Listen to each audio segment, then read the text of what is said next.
I spent over 50% of my teenage existence being ruthlessly consistent in the gym from years 14 to 18 years old. I did over 200 workouts in the year of 2025, and my best month for gym consistency was October 2025, when I did 22 workouts in 26 days from the 5th of October to the 31st of October. And I managed to do all of this whilst also being broken up with just over a year ago. I know the secret to being consistent. I know the value of it, and I can do it despite the negative experiences that life throws at you. So I wanted to teach you that today. For so long, I didn't actually understand why I was consistent. I didn't really get it. I was just like, yeah, I'm consistent, I'm quite lucky, I guess. But no, recently I've actually truly thought about it. I've journaled for ages and ages and ages. I've thought about it. Why am I so consistent? Why do people struggle with this so much? And I've actually found the answer. This is gonna be a super, super valuable video for you today. So buckle up, get your coffee, right? Sit down and actually take this video in very, very seriously. The secret to consistency is not only doing the hard thing when you don't feel like it. I think that skill is very valuable, but you can take it one step further. You need to do the hard thing when you don't feel like it with high intensity. I want you to imagine, think of an exercise that you absolutely despise. So for me, this would be like leg extensions. Has always been super, super painful to me. So I remember me and my friend, we are a training partner. I remember him being sat on the leg extension and just dreading it. Oh, I don't want to do it. I don't want to do it. I don't want to do it. And I caught myself being in the same mindset as well. I guess it was just contagious that it was like that. So then when I went to do it, I was thinking the same thing. And I remember sitting there and thinking, fuck, I don't want to do it. I don't want to do it. I don't want to do it. But I still did it with a very, very high intensity. And that actually caused me to have a lot of growth. Imagine sitting down and doing it, right? Let's say you hate leg extensions as well. You're sitting down and doing it, and you've done the hard work, you've got to the gym, you've swindled your brain, you were sat very comfy in your house, and you've managed to get out of that environment, get your gym clothes on, get your music on, get your pre-workout down, you've got to the gym, and you're hitting a leg day even though you hate it. This is great, right? I teach that in my course, first thing in the description, the swindle technique. I've also mentioned it in a couple of videos. Very, very important. I'm very proud of you for doing that. But imagine doing all of that work. Imagine how hard it is, right? 99% of the population cannot do what you've just done. And you still have to prove yourself. You still have to perform to see actual growth. You do all of that, you sit down to do the exercise, you're dreading about it, you're replaying it in your mind, and then you do it with mediocre intensity. You might as well not have even done the hard part of actually getting to the gym even though you didn't feel like it. Because when you do an exercise with mediocre intensity, you don't actually see that much benefit from it. Now, if you're a beginner and you're practicing the skill of doing things when you don't feel like it, great. But if you want to truly maximize muscle growth, everything, and I mean absolutely everything, needs to be with high intensity. This is why I advocate training still failure so much, especially for beginners, because intensity, I think, is the most important thing. If you want it bad enough and you train very, very hard, you will do exceptionally well. People can nitpick at your exercises, how long your eccentrics for, how good your form is. I guarantee as long as your training intensity is very good and all them three things are fucking shit, right, you will still build a great physique. So I think training intensity is super, super important. So when you're in this position and you're sat at the leg extension, dreading it, replaying it in your mind, if you can still do it with high intensity, you will see insane growth. And it's a very, very exceptional habit to get good at. And I want to show you exactly how to do that today. I call it ripping off the band-aid. That's what I call it. You're sat in the leg extension chair, you're ready to go. And I wanted to, instead of me, describing how I feel when I do the exercise, I want to give you a little comparison. Imagine, right, you've seen these videos online, your mate's pranked you. Maybe you're wearing shorts, I don't know, and he just slaps a fucking wax strip straight on your quad. And then he just walks away. He's just left you now to deal with it. Laughing his fucking head off, walks away, right? You're sat here with a wax strip on your fucking quad. Every single piece of hair on the inside of your leg is connected to this wax strip, right? And there's no way out. You've got to take it off. So how do you take it off? You're thinking about it, you're like, oh, it's going to take so many hairs out. But if you do it slowly, one, it's going to be more painful. And two, it's going to probably take even more hairs out, right? So how do you do it? You look down, you grab one side, you go, and rip it off and yank it off. And that's exactly how I want you to navigate a set when you don't want to do it and you still need high intensity. Like you're ripping off that wax strip, ripping off that band-aid. You know it's going to be shit. You know it's going to be painful. You know you're going to have a patch with no hairs on your fucking leg, but you've still got to do it anyway. That's the most effective way, and I want you to treat your set exactly the same way. You're sat in the leg extension chair, you grip the fucking handles with your arms and you just go and just fucking do the set with as much intensity as possible. As much intensity as possible. This is why in my course I teach about how to train extremely hard, because I think it's so important, especially when you don't feel like it.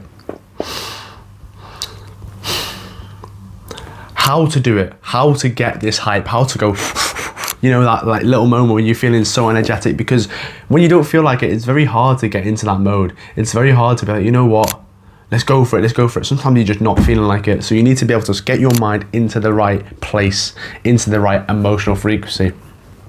And all it's down to is just getting very, very hype. It's that simple. That's all it's down to.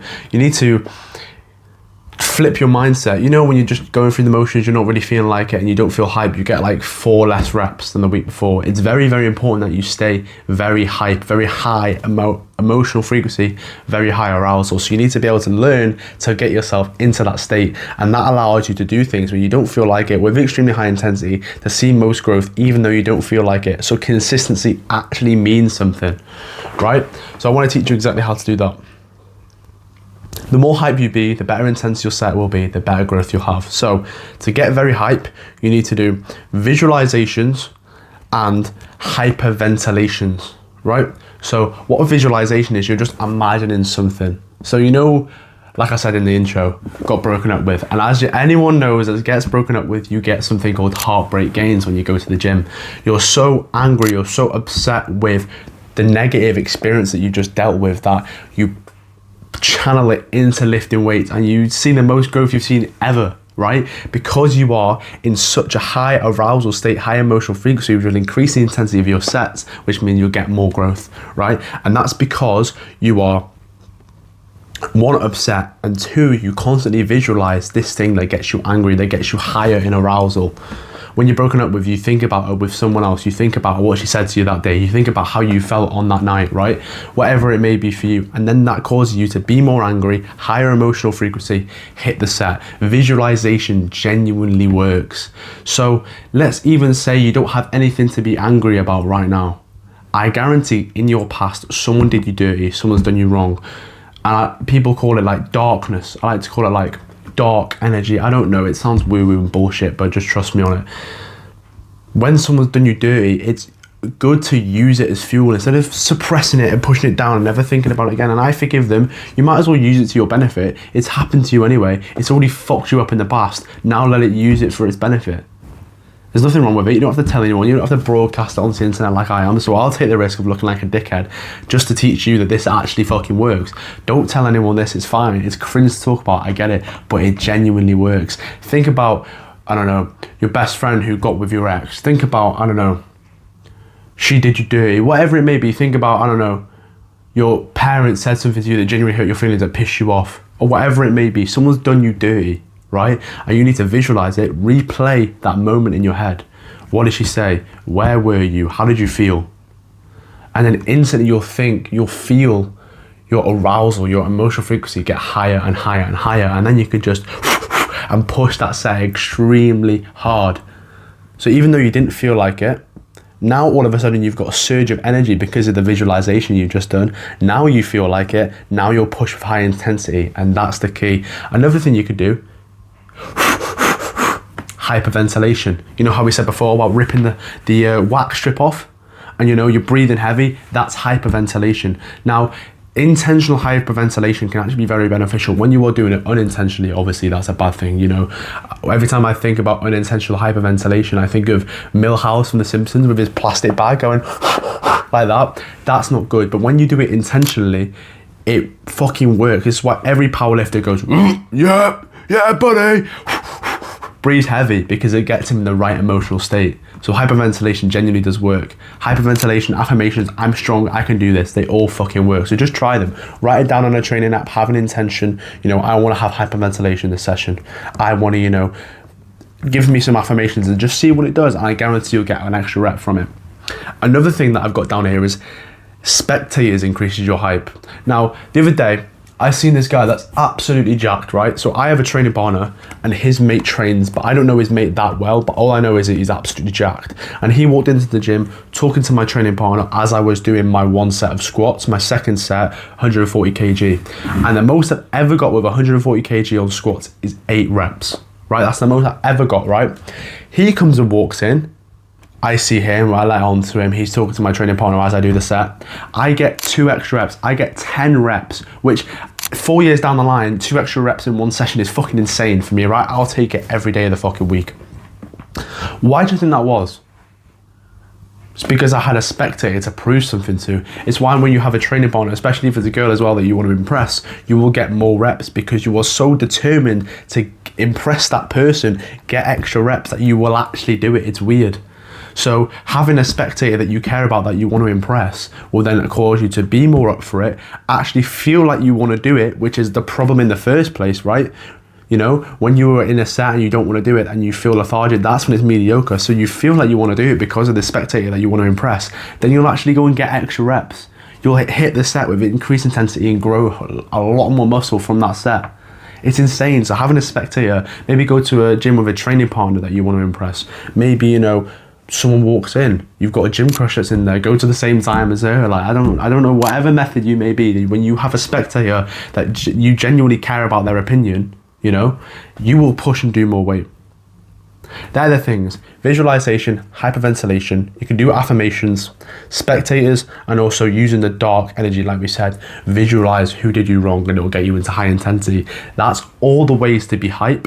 And then once you're hype, you'll actually do a set with very, very high intensity. So please, next session you have, if you ever act like you don't feel like it, you catch yourself being a bit through the motions, you're not really there, rip the band-aid off, rip the wax strip off, right? So you get there, you sit in your chair, you've done all the hard work, you've got there anyway, you sit down, you're like, oh, can't be arsed, can't be arsed, can't be arsed. You keep replaying it in your mind, which actually makes it worse. That's why people don't do ice baths, by the way, because they look at the water and replay how cold it's going to be, and it scares them into actually doing it. Until they actually do it, it's nowhere near as bad as what they thought, right? That's why you're doing it. So instead, stop replaying that stupid image of how it's going to be so painful, the leg extensions are going to hurt so much. Stop doing that. Instead, visualize who did you wrong, right? Motivate you in that way. Hyperventilate, do some affirmations, get your arousal as high as you could possibly be. By the way, making noises, there's nothing wrong with it, right?